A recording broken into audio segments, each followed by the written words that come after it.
सत साहिब सतगुरुदेव की जय। बंदी छोड़ कबीर साहिब जी की जय। बंदी छोड़ गरीबदास जी महाराज जी की जय। स्वामी राम देवानंद जी गुरु महाराज जी की जय हो।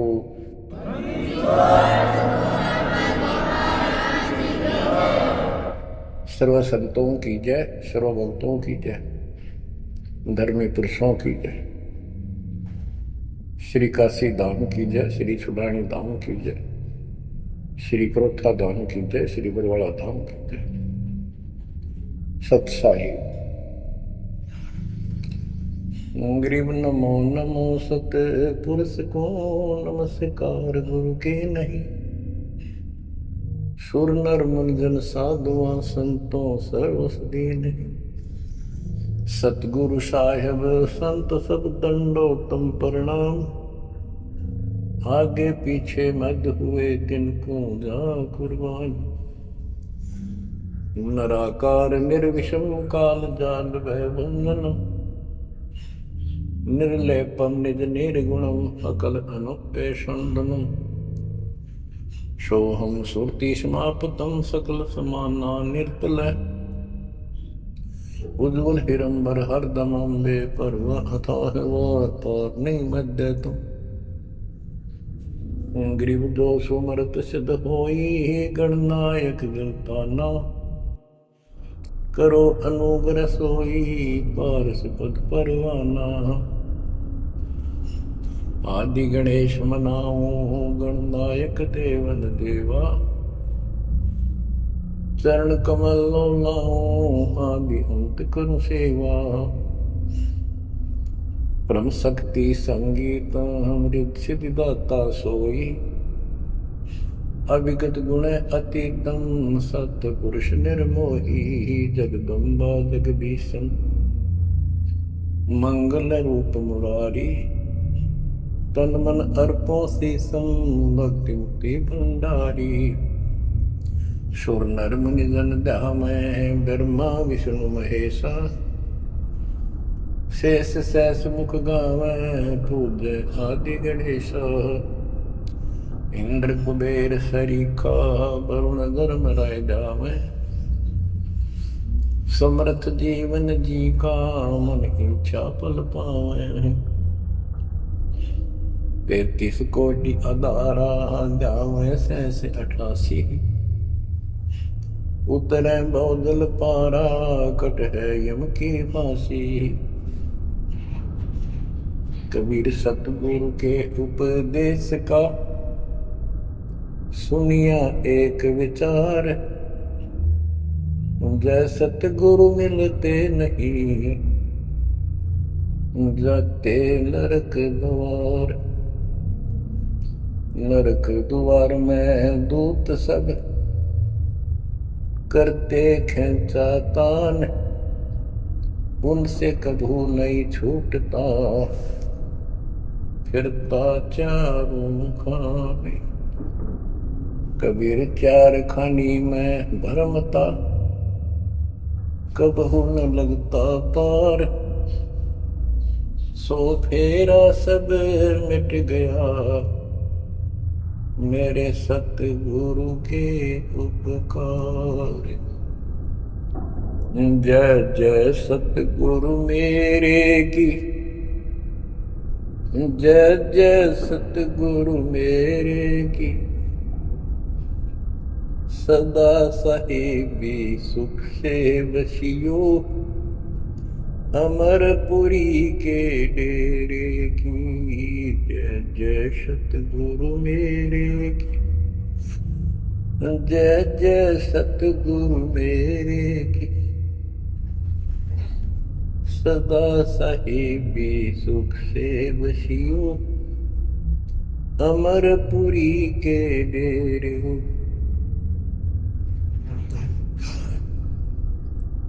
निर्विकार निर्भय तुही। और सकल वैमा यदि साधो और सकल वैमा। सब पर तेरी साहिब, सब पर तेरी साहिबी, तुझ पर साहिब नो। निर्विकार निर्भय, निर्विकार निर्भय तुही, पूर सकल बेमान। हे जी साधु पूर सकल बेमान,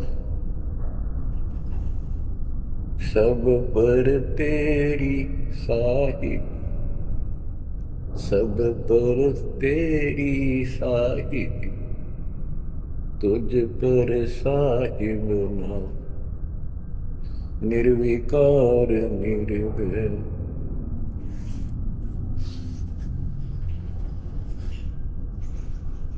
परम पिता परमात्मा कबीर जी की प्यारी आत्माओं,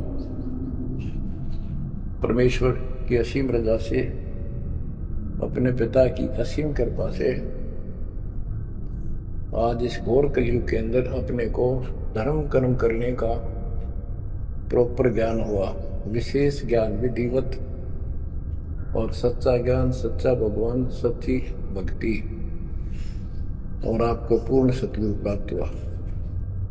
जो इस गंदे लोक में आकर हम परमात्मा को फिर भुला दिया हमारे को, भूले नहीं। ये त्रिगुण में माया, रविगुण धर्मा से निकल रहा गुण, सतगुण विष्णु जी से, तनगुण शंकर जी से हमारे ऊपर इतना जबरदस्त प्रभाव रखता है कि हम सब भूल जाते हैं और इनसे प्रेरित होकर के सारे उल्टे काम करें। ब्रह्मा जी के गुण से या ठाठ बाट की इच्छा होती है, राजपाट की इच्छा होती है, और संतानों उत्पत्ति बाई फोर्स कराई जाती है, जीव के बस का नहीं होता। और फिर ममता मोह एक ऐसा रोग लगा रखा है, ये सबता लग जाता है। किसी से 10 दिन ठीक से बात कर ले, उससे मोह हो जाए, और अपने परिवार में जन्म लेने वाले बच्चों को से तो होना ही होना हुआ, तो 8% सीने से लगाते हैं उनको। रूह होता क्या है?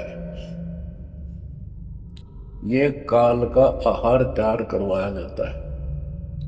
गीता अध्याय 7 श्लोक 12 में कहा है कि अर्जुन, रजगुण तमगुण सतगुण, रजगुण ब्रह्मा, सतगुण विष्णु, तमगुण शिव जी, इन तीनों गुणों के द्वारा जो कुछ भी हो रहा है उसका निमित्त मैं हूं। मैं इनमें नहीं, यानी मैं इनसे अलग हूं, ऊपर हूं।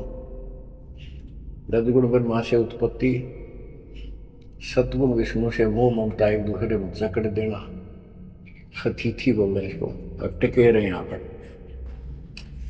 और तमगुण शंकर से संहार, ये है यहाँ का प्रोसीजर। हमारी आंख कतई नहीं खुलती क्योंकि प्रेशर ज्यादा है, इतना दबाव है, जीव की अवस्था नहीं है। आपको इतना ज्ञान सुना दिया और सुना रहे हैं, इस ज्ञान से आपके अंतःकरण में ये फाइनल हो जाएगा एक दिन।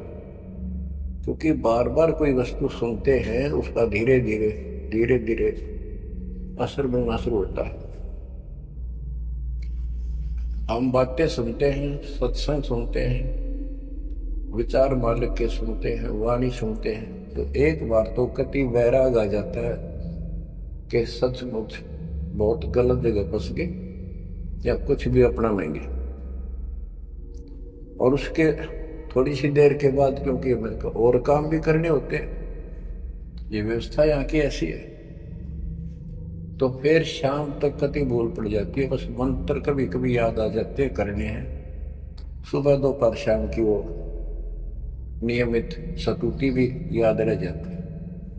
बाकी समय हम ज्यादातर अन्य कारोबार के सिलसिले में, रोजगार के सिलसिले में बातें करते हैं। वह फिर से थोड़ी सी भूल पड़ जाती है, फिर जब सत्संग सुनते हो फिर जागृति आती है। ये ऐसे चलेगा, चलने दो। जैसे आपको बताता हूँ, बार बार दास बताता है कि आप बच्चे स्कूल में जाते हैं, अध्यापक आता है, अपना उसका पीरियड लेता है, सबको सावधान करता है, ध्यान से सुनो, लाइन में बैठ जाओ। तो हम बहुत सतर्क होके उनकी एक एक बातों को सुनते हैं, नोट करते हैं, लिखते हैं, फिर याद करते हैं। उसके बाद हम फिर खेलते कूदते भी हैं, बच्चे घर का भी काम करते हैं, माँ बाप का हाथ भी बटाते हैं। लेकिन जो स्कूल के अंदर जो बातें सुनी थी, जो ज्ञान सुना था, वो एक अलग कोने में, मन के हृदय के अलग कोने में डिपॉजिट होना शुरू हो जाता है। और उसके अतिरिक्त हम और भी काम सारे करते रहते हैं जो पहले भी कर रहे थे। एक दिन हम विद्वान बन जाते हैं, वो काम फिर भी कर रहे हैं। इस ज्ञान को रह रहकर सुनने से एक दिन आत्मा कति दृढ़ हो जाएगी कि इस संसार में एक दिन भी रहने का नहीं है, ये संसार एक दिन भी। और कभी भी फिर शरीर यहां से छूट जाए, जाने का टाइम आ जाए, नो प्रॉब्लम। हमारी आस्था सतलोक में जाने की होगी, क्योंकि हमने वहां जाने का टारगेट बना रखा है। पहले तो हमारा कोई टारगेट नहीं था, हमारे पास जाएंगे कहाँ। उसमें कोई बच्चे में मोह हो जाता, परिवार में मोह रह जाता, यही कुत्ते बनकर जन्म ले लेते। कबीर साहब कहते जहां आशा तहां बासा हुई, मन कर्म वचन सुमरियो सुन। गीता अध्याय 7 श्लोक 6 में यही स्पष्ट किया है कि अर्जुन अंत समय में जो जिस भी भाव में भावित रहता है, जिसके ऊपर जिसमें आस्था रहती है, वो उसी को प्राप्त होता है। जब तक हम भक्ति नहीं करते, इस ज्ञान से परिचित नहीं होते, तो हमारा संसारिक यानी परिवार में, संपत्ति में, इसमें कभी हम जकड़े बैठे होते। एक उदाहरण दिया करते थे गुरुदेव।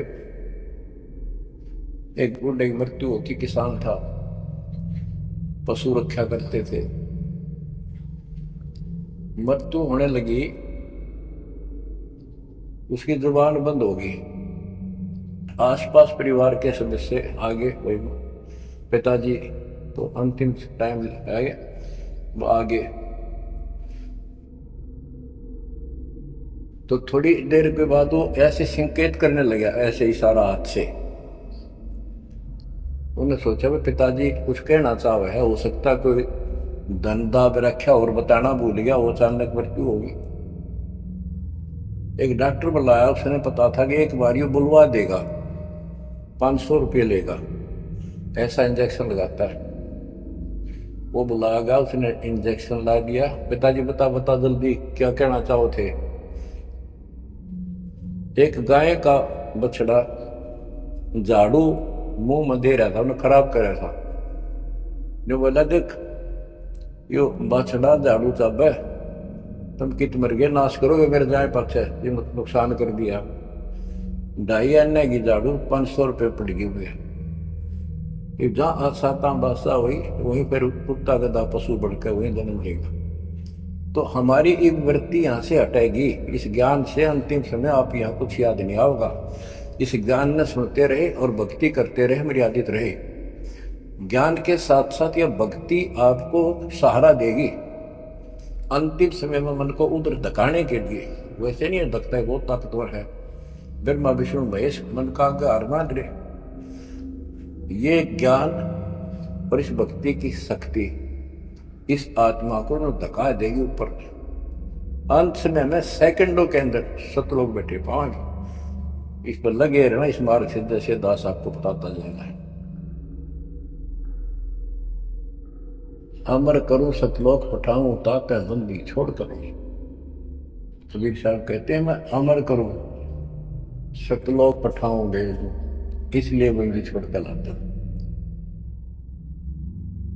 अब यहाँ ये क्यों हो रहा है, क्या हो रहा है, आपको सब पता है। पहले तो नहीं था, पर अब पता लग गया आपको, बिल्कुल सही पता लग गया। माता पिता के सामने बच्चे एक या दो तुरंत मर जाते हैं, चक्कर मारते रह जाते हैं, हाथ कुछ नहीं आना, और कई महीने वर्षों तक उसकी याद सताती रहती है। हम इतने विवश हैं, हम इतने बंद में हैं, हम कुछ नहीं कर सकते, लाचार हैं। एक राष्ट्रपति किसी देश का या प्रधानमंत्री या अन्य कोई शख्स मानता अपने आप को, उसका इकलौता बेटा मर गया, प्रधानमंत्री, टक्कर मारा वो टक्कर, और उससे पहले आकाश में वो थी उसकी टूटी, साथ में आकाश में रहा था, उसका दिमाग धरती पर पटक दिया। एक बताते हैं महाभारत में प्रकरण आता है, द्रोणाचार्य ये गुरु था कौरव पांडव का, और शिक्षा दिया करता मोह मत करो, मोह सबसे बड़ा खतरनाक है। द्रोणाचार्य का जब लड़का अश्वत्थामा मरा नहीं था उस समय तक, ये कह दिया गया कि अश्वत्थामा मर गया। वो झूठ बुलवाई गई थी श्री कृष्ण में प्रवेश काल द्वारा कि एक अश्वत्थामा नाम का हाथी था, उसको मार दिया गया। और युधिष्ठिर का बहुत विश्वास करते थे सब कि ये सत्यवादी है, कभी झूठ नहीं बोलता। तो काल ने यह चाल चाली कि द्रोणाचार्य पांडवों की सेना को मार डालेगा, बहुत जबरदस्त तीरंदाज है, बहुत गजब का सूरवीर निशानेबाज है, इसको कंडम किया जाए। तो उसको कंडम करने का तरीका अपना कि इसको ये झूठी खबर फैलाई जाए कि अश्वत्थामा इसका बेटा मर गया युद्ध में, फिर ये पागल हो जाएगा। ऊपर तक दुनिया गीत गाती है, जब लग गया अपने जब पता लग गया तो युधिष्ठिर से झूठ बुलवा दिया कि तूने कह दे कि अश्वत्थामा पीते,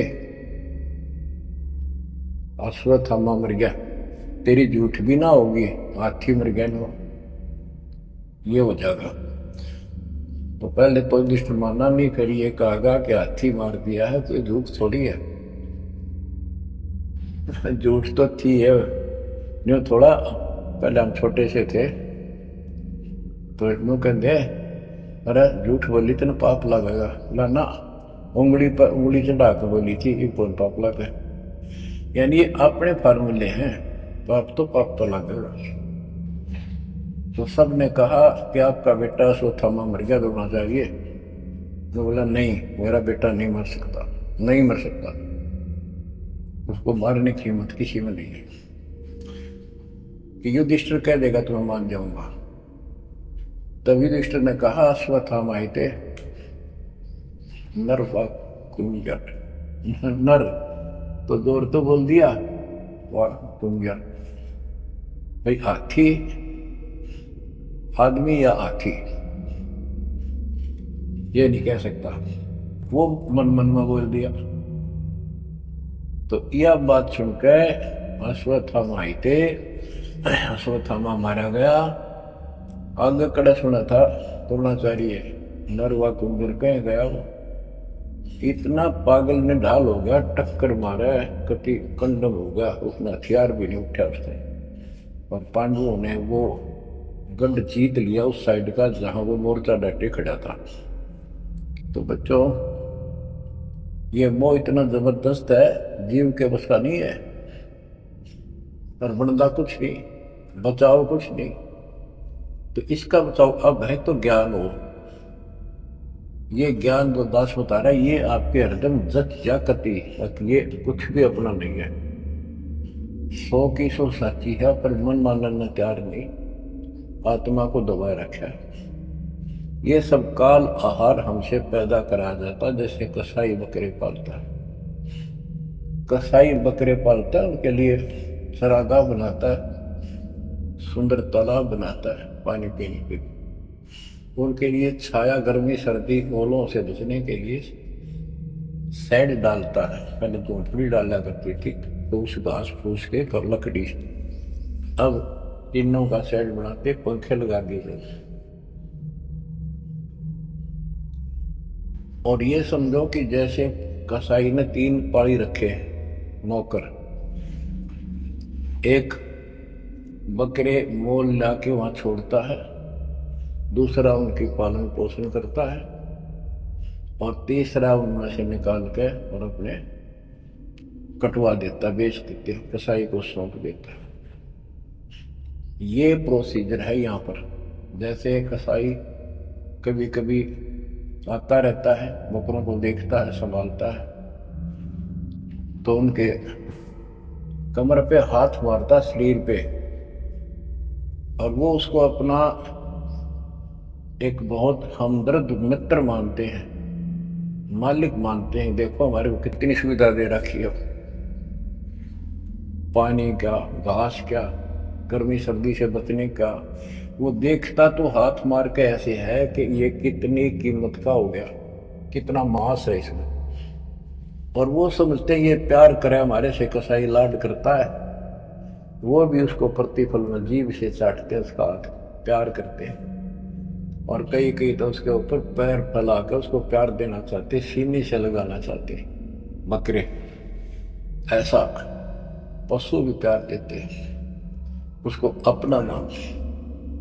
वो देख रहा है इसमें मांस कितना है, और नौकरों को बता देता है इनको निकाल लो। उसका कोई रहम नहीं है, कितना लाड करो, कितने उसके गुणगा। उसने उद्देश्य यही है, तो मतलब यही था उनको पालने का। कबीर साहब कहते खाई खुराक का, पहन पोशाक का, यम का बकरा पलता है। या बढ़िया बढ़िया माल खा के और सुंदर सुंदर कपड़े, ड्रेस, अटपट फैंसी के कपड़े, ये पहनेंगे वो पहनेंगे। कहते खाई खुराक का, पहन पोशाक का, यम का बकरा पड़ता है। काल के बकरे पड़न लग रहे हो तो इन बातों को बच्चों अच्छी तरह हृदय में बैठा लो, एक कोने में। संसार में रहेंगे, रहना पड़ेगा, लेकिन परमात्मा की शरण में रहेंगे, मर्यादित रहेंगे। काल का कोई अटैक आप पर नहीं होगा, ना आपके परिवार पर होगा, ना किसी धन संपत्ति व्यवसाय पर होगा। ये सत्कर मान लेना। हम मर्यादा को हल्के में ले लेते हैं, और ये हमारे विनाश का कारण होता है। गलती हम करते हैं, कोई काल का ऐसा अटैक आने का समय हो गया, वो नुकसान हो गया, तो भक्ति और छोड़ देते हैं, हो गया सर्वनाश। भक्ति छोड़ दी, भगवान की शरण छोड़ दी, और कहाँ ठिकाना रह गया, कटी पतंग हो गए। कटी पतंग का कोई अस्तित्व नहीं रहता, कुछ देर उड़ जरूर सकती है, अंत में पता नहीं कि करके पेड़, बबूल के पेड़ में उलझ कर फड़फड़ कर काटती है। ऐसे फंसे रह जाओगे तुम इस काल के जाल में, कांटेदार झाड़ियों, इस गंदे लोग।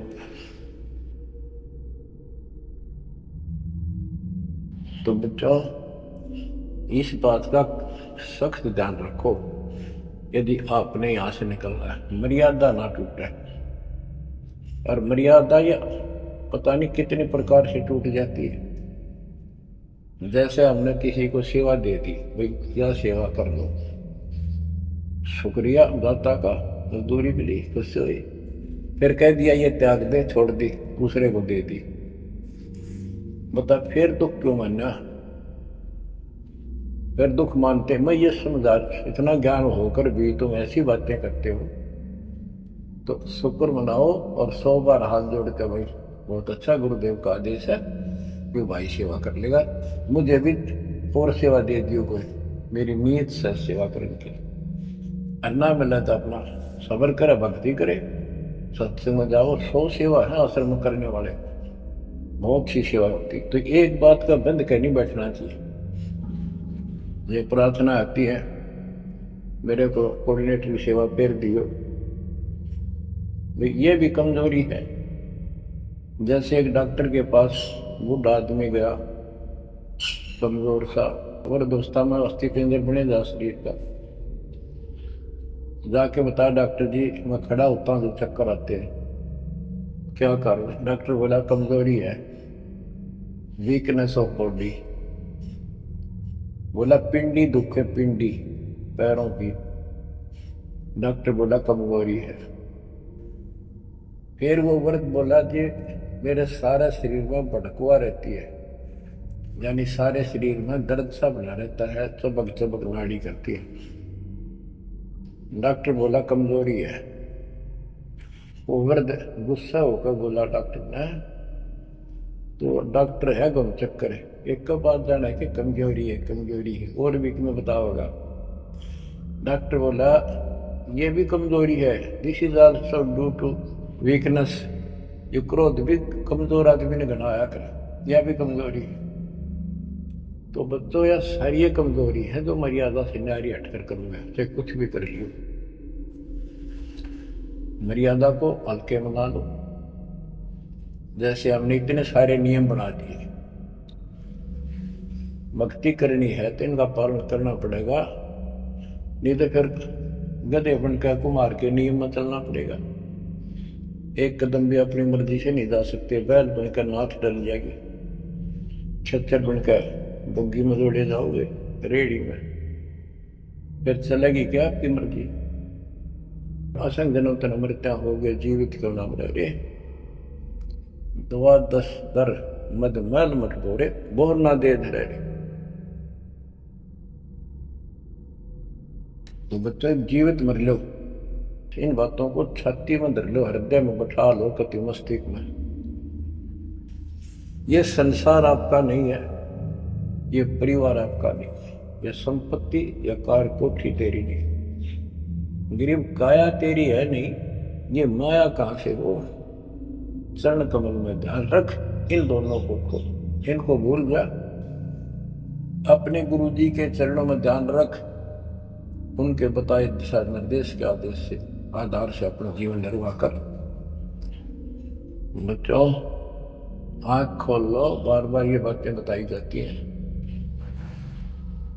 जब ऊक चुप हो जाएगी फिर तो रोना शेष रहेगा, नथिंग एल्स। इस मार्ग में अहंकार इंसान को मारता है। किस चीज में अहंकार करो, माया होगी तो अहंकार होगा, कोई पोस्ट पद ठीक सी होगी तो अहंकार होगा, शरीर स्वस्थ है थोड़ी सी जान अहंकार होगा, एक परिवार में 5-4 लाठी ठानियां हो गए तो अहंकार हो गया, और अपने बॉडी की ताकत का अहंकार, और भी सैकड़ों कारण हैं जो इंसान के मन में दोष पैदा हो जाता है।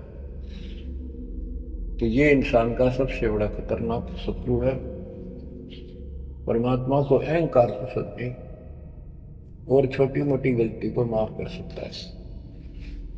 रावण था जिसे अहंकार नहीं छूटा, 10 मस्तक सर भी काट दिए, 10 बार काट दिए तो वापस दे लिए, ले भाई। ये सारा कुछ खेल कबीर साहब का किया, सारा कुछ। ये आत्मा परमात्मा की है, चाहे आज राक्षस है, चाहे कोई कसाई है, चाहे देवता है, चाहे ब्रह्मा विष्णु महेश है, चाहे कीड़ी आती छोटे जीव है, कोई स्त्री पुरुष है, बालक बच्चे जीव जंतु सब उसके हैं। काल चाहता भक्ति से खत्म हो जा, ये भक्ति में इनकी आस्था खत्म हो, मालिक चाहता है इनकी भक्ति में आस्था खत्म ना हो, फिर कति गए काम क्या। जो भी जैसी साधना मालिक के नाम पर बैठ कर कहीं कर रहा है, उसके पिछले संस्कार से, उस भक्ति से जो उसको मिलना है, उसके साथ साथ परमात्मा उसको सहारा देते हैं।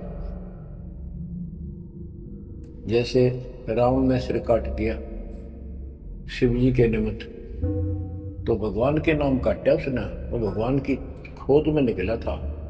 साधना गुरु गलत मिलने से उसको मार्ग गलत मिल गया। पिछले जन्म के संस्कारी ही इतने सैक्रिफाइस कर सकते, इतनी कुर्बानी कर सकते, वैसे नहीं हुआ करते। तो पिछले जन्मों में वो भगवान का भगत रहा है, फिर इतना बिगड़ गया कि राक्षस बन गया।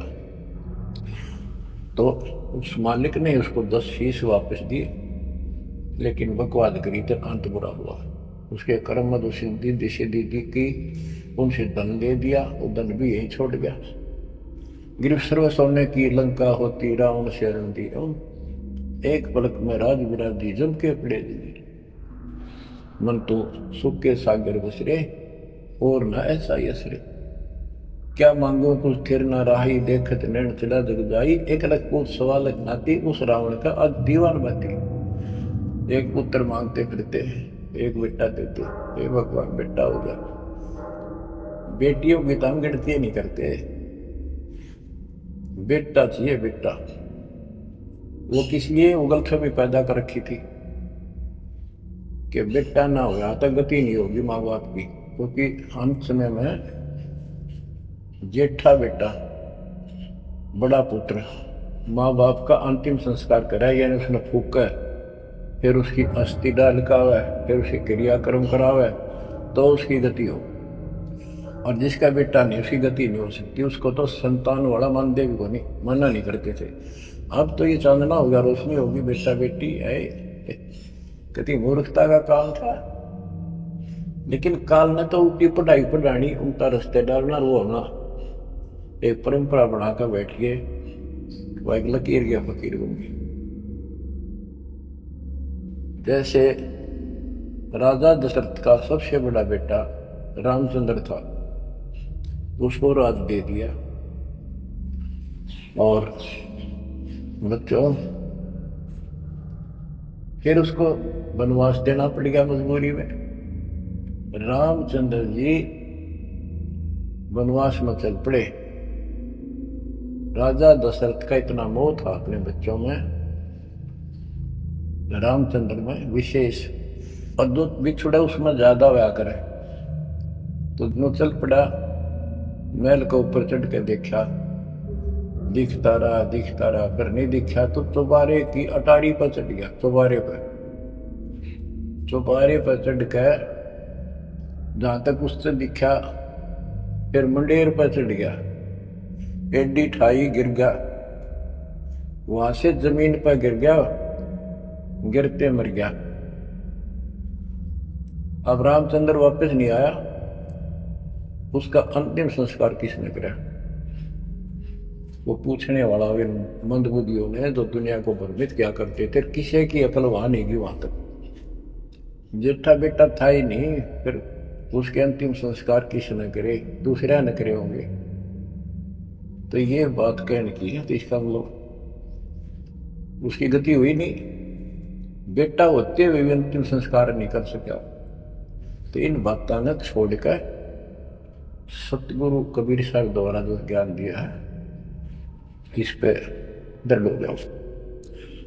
देखो हमारी सारी बात उल्टी है। भक्ति मार्ग में बेटा है बेटी है, अच्छी बात है। परमात्मा के चरणों में लग गए दोनों, तो हम तो बरी से हो गए, क्यों? भगवान आप पर खड़ा हो गया। और बेटा भक्ति नहीं करता, बेटी करती है, तो एक कोबड़ी का नहीं हो बेटा किसी काम का। कबीर साहब कहते हैं, राम रटत कन्या बली, शक्र फलाना पूत, छेरी के गलगल थना, छेरी के गलगल थना, जिसमें दूध न बूथ। बकरी के गल में एक खाल डाल लटका रहा के साथ, व्रत की खाल। कहते वो बेटा था गल का ऐसे वजन है सिर पर, बेमतलब का व्रत का दिखावा है। और वह बेटी अच्छी, राम रटत कन्या बली, सकट बला ना पूत। तो बच्चों ये दातम मार्ग है, इसमें सारी बातें पहले से विपरीत हैं। देखो बेटा ना होगा, बेटी बेटी होगी, तो यहां सृष्टि नहीं चलेगी। और बेटी बेटी होगी, बेटा नहीं हुआ तो भी दिक्कत संसार की सृष्टि में आ सकती है। बाकी भगत का कोई फर्क नहीं पड़ेगा। इन बातों को जो दास कहता है, इनको एक सामान्य बातें ना समझना, निष्कर्ष है इस जीवन का। जिसके बेटी नहीं है उसको ये तड़प रह जाती है बेटा होता, या भूल के भी ना करना। इन बेटे वाले देख लो कितने सुखी, टाइम पर रोटी नहीं, चाह ने भी तरसे बैठे बैठे। वो सोचे बड़ा दे देगा, छोटा सोचे बड़ा आप दे देगा, बड़ा सोचे छोटा क्या देगा। बड़े बड़े आंखें में आंसू बुढ़ा और बेटी आखिरी सांस तक प्यार देती है अपने माँ बाप को। एक आदि ने कमी बात कह नहीं सकते, तो किस्से के बिना होती हो तो आत्माएं खुश होती है आखिरी सांस तक। यहाँ भी हमने देखा जैसे लड़की रोटी खा रही है और लड़का वैसे बैठा था। माँ ने कहा बेटा उसको मान लिया उठा के रोटी तैयार बनाऊँ भोजन। बैठा बेटा ना लाऊं नो कौन खोया लावे। बेटी तो कह भी कोई ना, रोटी खाती खाती छोड़ के आड़ की थी 1-10 साल का की होगी, लड़का 12-13 साल का। उठ कर रोटी छोड़ के हाथ धोकर और सामान लाकर माँ को दे दिया। लेकिन फिर भी बेटे में मोह ज्यादा और बेटी में नहीं। इसका कारण यह था कि हमने बेटी को बाहर बना लिया इस रीति रिवाज। बेटी तो 15-16-20 साल की मेहमान होती है आपकी। ये तो परमात्मा की बेटी 2 गुना का सुधार करती है। आगे जाके घर बसावे, उस परिवार को भी सुधारे और माँ बाप के अंदर मोह न्यारा रहे। तो भाव ये है कहने का, अगर बेटा नहीं है ना और भगत है, उसके सब भगवान धरती पर नहीं। प्रथम तो वो है जिसका कति संतान नहीं, वो भगवान। दूसरा वो है जिसका बेटा ना हो, बेटियां की करके शादी वृद्धावस्था में अपना लेकर मारा जाता है। और बेटी वहां बैठी भी माँ बाप की चिंता करेंगी और कोई न कोई सुविधा उनको देती रहेगी। और बेटा छाती पर रह के भी खून फूके जाएंगे, कति साफ दिखाई दे है, इसमें कोई मानो तो ना मानो। लेकिन बेटे भी हैं, ठीक है, और उनमें वो भी भक्ति करो, आप भी करो। कुछ दिन में उनको समझ आ जाएगी, पुत्र वधू भी भगवान से डरने वाली हो जाएंगी, माँ बाप का ध्यान रखें। वैसे कोई विकल्प नहीं इसका, लेकिन इस दुख को हम अच्छा मानते हैं पुत्र ना होने से। हम तो काल में गधे बना रखे हैं। जितना कष्ट हमें रहे और वजन लद्या रहे तो हम सीधे चला और कम हो जाता मानने को। हमारा तो जैसे एक माई का पुत्र मर गया 15-16 साल का, और भगत थी, टक्कर मारी, रोना पड़े है कि बस की बात है, पाला पोसा ले जाता का। फिर उसने वो सब्र हुआ जैसा। उस दूसरे जो बिना भगत थे उनके पड़ोस में, जो उनके लड़के की शादी होगी और वह पत्नी थी बदचलन, उनको समझाने की चेष्टा करी कि तू ऐसा ना कर, लेकिन वह तो मानी नहीं, उसने वही फांसी खा ली। अब वह भी मर गई और वो बेटा भी जेल में और वो सारे जेल में। वो दहेज के कारण, एक बेटा था ऐसे ही, उसने बहू को प्रताड़ित किया दहेज लेने के लिए। गरीब घर की लड़की थी, उसने सुसाइड कर लिया। वैसे सुसाइड करना कोई विकल्प नहीं है, इसे गंदे आदमी को छोड़ के कुमारी रह ले, अपने घर पर बैठ जा। तो उस बेटे के कारण माँ बाप ने भी सजा हुई, बहनों तक भी जेल होगी। इसे बेटे ने के फूका है, ईसा तो पहले मर जाता बादशाह था। लेकिन हम इस बात को मानने को तैयार नहीं है। ना मानने में जब क्या कर लोगे, काल तक आ गया मारे दो टक्कर। तो कहने का भाव यह है कि इन विचारों से अपने मन को सेट रखो। परमात्मा जो करता है वो सही करता है। जैसे आपको बताते रहते हैं, एक बार हजरत मूसा जी यहूदी धर्म के प्रवर्तक में से किसी ने पूछा सत्संगी ने कि आज के दिन सबसे बड़ा इल्म वाला यानी ज्ञानी कौन है? उसने अपने आप को बताया। तो उसका अल्लाह बोला, जिसको खुदा मानते हैं, जिसने कुरान का ज्ञान दिया, बाइबल का दिया। ये मूसा ने ये बात बहुत गलत की, मुझे अच्छा नहीं लगा। तुमने अपने आप को कैसे कह दिया अपने सबसे विद्वान है?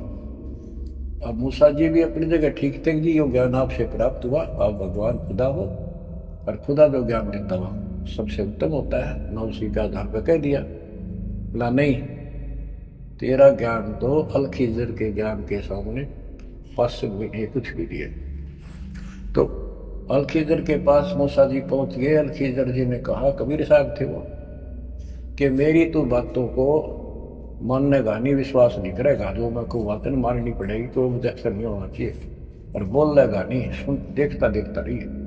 वो बोला, मूसा जी बोले, बिल्कुल महाराज, जैसे आप कहोगे, मुझे सब्र करने वाला पाओगे, कति मैं ऑब्जेक्शन नहीं करूंगा आपकी बातों का। अगर तू खरा उतरा तो ज्ञान बताऊंगा, ना बताऊंगा। उसने रास्ते में चलते एक जवान लड़का था, 17-18 साल का, अलखीदर ने पकड़ के और उसकी गर्दन पकड़ के मार दिया। तो मूसा जी बोले, तनिष बेकसूर को मार दिया, तेरा दिमाग खराब है, यूं क्यों मारा तेने, क्या बिगाड़ा तेरा इसको? तो अलखीदर बोला, मैंने कहा था मैं जो करूँ तू देखता रही है, बोलना नहीं है, मेरी क्रिया पर अविश्वास ना करना। मूसा जी ने अपनी गलती मानी, चल पड़ा। ऐसे ऐसे 2-3 और कारण हुए, सब में उसने ऐसे ऑब्जेक्शन किया, आखिर में वो बिना हार गया। मूसा के मैं इस योग्य नहीं, मैं आपकी बातों को अविश्वास करता रहा हूँ।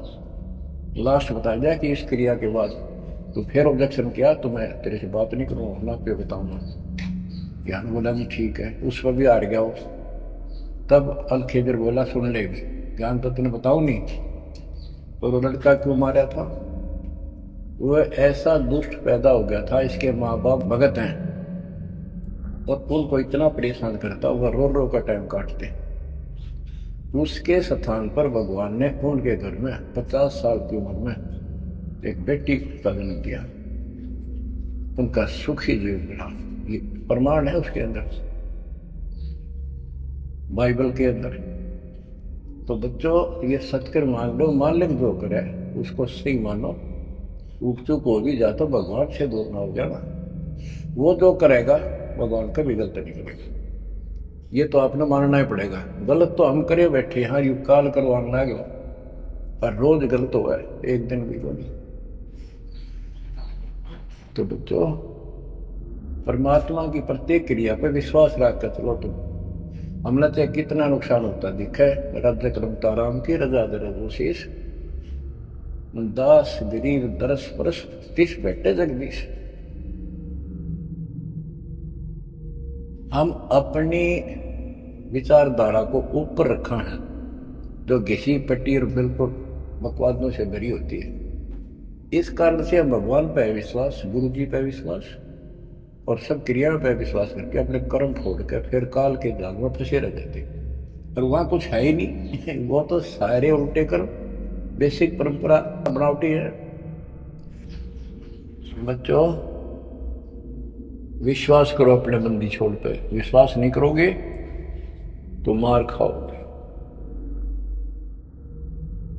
गरीबदास जी कहते हैं, गरीब सर्जन अर्जुन को सतगुरु मिले, मक्के मदीने माही, 64 लाख का मेल था, 2 गन सब ही जाही। गरीब चंडाली के चौक में सतगुरु बैठे आए, 64 लाख गारत गए, 2 रहे सतगुरु पाए। गरीब सर्जुन अर्जुन ठाहरे, सतगुरु की प्रतीत, सतगुरु यहाँ ना बैठिए, जो द्वारा है नीच। गरीब ऊंच नीच में हम रहे, हाड चाम की दे, सरजुन अर्जुन समझियो, रखियो शब्द स्नेह। बच्चों, सरजुन और अर्जुन नाम के 2 मुसलमान थे। इनके नाम तो मुसलमान पद्धति पर थे। परमात्मा मक्का मदीने में गए तो वहाँ बहुत से चमत्कार किए। इन दोनों आत्माओं को समझ में आई ये बात। फिर ये सारी संगत में वहाँ मुसलमान थे, 2 वक्त मुसलमान हुए। इन्होंने कहा, वैसे तो काफ़ी थे मुसलमान भी, पर ये विशेष दंड थे, सब नियमों का पालन करने वाले थे, तो इनका नाम बदल के सर्जुन और अर्जुन रख दिया। परमेश्वर कबीर जी ने संगत की परीक्षा लेने के लिए लीला की कि ये विश्वास करते हैं या नहीं करते, क्योंकि भक्तों में गुरुदेव के आदेश का भी पालन कम होने लगा था। जैसे एक लड़की थी, उसको ज्ञान हुआ वो गलत काम करती थी, वैसा थी। अपना जीवन सुधारने के लिए मालिक से ज्ञान सुना, सत्संग में आने लगी तो संगत वाले उसको धिक्कारने लगे। गुरु जी से बताया, गुरु जी ने सत्संग के बाद उनसे कहा, भाई आपने इस चीज से कोई लेना देना नहीं, कोई सत्संग सुनेगा नहीं तो आत्मा कैसे साफ होगी, कपड़े को पानी साबुन लगेगा नहीं, उसका मैल कैसे उतरेगा। फिर भी वो जैसे तैसे अटपट करते ही रहते हैं। एक दिन मालिक ने परीक्षा ली, एक लड़की उस वैश्या को हाथी पर बैठाया, हाथी किराए पर लिया, हाथ में गंगाजल सफेद पानी बोतल में भर लिया जैसे शराब हो, लड़की के कंधे पर हाथ रख लिया, सारी काशी में घुमा दिया, साथ में रविदास जी थे। तो जितने भी सबको पता चलता है, लोग देखते गए, शिष्यों को बुला बुला के लाऊं, देख हम तो क्या करते, वहां पर वैश्या तक जाती है, दुल्हा कैरेक्टरलेस है। पहले तो हम भगवान क्या करते उसको, इतने सुख दे दिए, जान लकड़ी पड़ी थी, टोटा दुखी कर रहा था, शरीर में कष्ट थे, कहीं सुबह का रोटी भी नहीं थी, और इतने ठाठ कर दिए गुणे दिनों में। जब तो भगवान थे, आज वो शैतान लगे। ये हमारी कमजोर बुद्धि, जीव बुद्धि की सोच थी। सब परमात्मा को छोड़कर दूसरी साधना करने लग गए। गरीबदास जी कहते, बड़ुआ बड़ुआ सब कहे कोई ना जाने खोज। क्यों ऐसे किया था उस बालक ने, इसको कोई नहीं समझ सका। दास गरीब कबीर कर्म बट सिर का बोझ, कि वो इतने शिष्य बना लिए थे, उसका भार गुरु पे होता है उनको पार करने का। और वो सारे नकम्मे हो गए थे, अविश्वास कर रहे थे, मर्यादा का पालन नहीं करते थे, तो एक का झटके में सारे आपा पड़ गए, वो भार सारा उतर गया। तो उस समय अर्जुन सर्जुन बाहर गए हुए थे, उनका ड्यूटी लगाई थी, तू जाया करो मुसलमानों के मेला में और समझाओ लोगों को। तो मक्का मदीना से ये आए। उस समय सारी लीला हो चुकी थी, और कबीर साहब उनकी परीक्षा के लिए उस दिन भी उस लड़की के घर जा बैठे, वैश्या के आंगन में। अर्जुन सर्जुन को बताया कि गुरुजी तब वही कति गिर गए, जुल्म कर दिया सरेआम, वैश्या के साथ साथी में घूम रहे थे, शराब पी रहे थे। अर्जुन सर्जुन को विश्वास नहीं हो रहा था कि ऐसी क्या बात कर रहे हो, ऐसी बात कहने से पाप लगता है गुरु जी के प्रति, तुम ये बोल क्या रहे हो। तो एक बोला, मैं अभी देख का हूँ, आज भी वहीं बैठे ना, एक ही न तो जा देख ले, देख लो जाके। वो दोनों वहां गए, परमात्मा बैठे थे, लड़की पैर दुबारी, गुरु जी बैठे चारपाई पे, बेटी बैठी नीचे। तो गुरु जी को शिक्षा देते हैं, गरीब सर्जुन अर्जुन ठहरे सतगुरु के प्रतीक, यानी उनने कुछ दृढ़ता दिखाई थी। फिर जाके देखा तो वहां सतगुरु से बोले, सतगुरु आना बैठिए यो द्वारा है नीच। हे सतगुरु आप यहां ना बैठो, ये तो एक नीच औरत का घर है। परमात्मा बोले, गरीब ऊंच नीच में हम रहे, ये हाड चाम की दे, तुम्हारी हाड चाम की दे है, इसकी कोई। अर्जुन अर्जुन समझियो रखियो शब्द स्नेह, तुम समझ जाओ, अपनी भक्ति कर लो, जो नाम दिया, इन बातों में कुछ नहीं दे रहा। तुम गुरु को शिक्षा देते हो, तुम तो मेरे गुरु हो गए। ऊंच नीच में हम रहे, ये हाड चाम की दे, सर्जुन अर्जुन समझियो रखियो शब्द स्नेह। तो उनकी आंखें जब खुली, पैर पकड़ दिए, माफ करो गुरुदेव, मेरा नीच आत्मा है, हमसे बड़ी भूल होगी, क्योंकि वो चाहती उसकी। फिर परमात्मा ने कहा, बेटा कितनी बात बना लो एकदम, मेरे प्रति वो भाव थारा हो नहीं सकता, तुम्हारे मन में मैल आ चुका है, और ईब मेरे इस शरीर से गुरु रूप से तुम पार नहीं हो सकते। फिर रोए बुरी तरह जी, फिर उद्धार कैसे होगा। फिर बता कि दिल्ली से 10 मील दूर पश्चिम की ओर किसी गांव में हम फिर आएंगे, हमारा एक भक्त आएगा, उसको दीक्षा देंगे, दीक्षा उससे लेकर तुम कल्याण को प्राप्त होगे।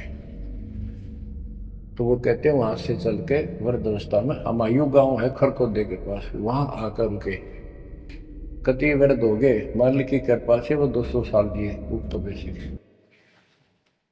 और फिर गरीबदास जी को परमात्मा मिले 10 साल की उम्र में, उनको दीक्षा का आदेश दिया। तब उन्होंने वहां से दीक्षा लेकर वहीं शरीर छोड़ दिया छुड़ानी में।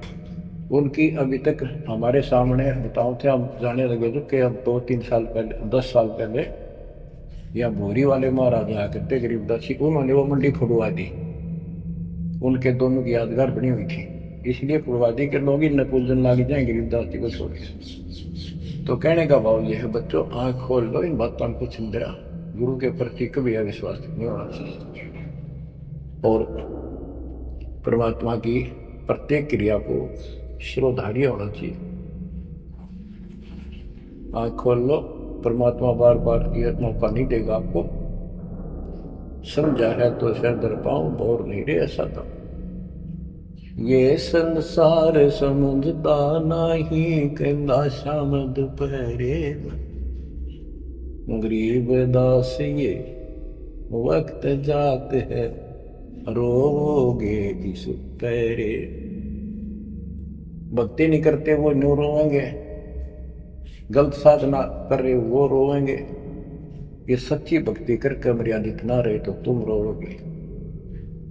कभी सीधे हो जाओ, समर्पित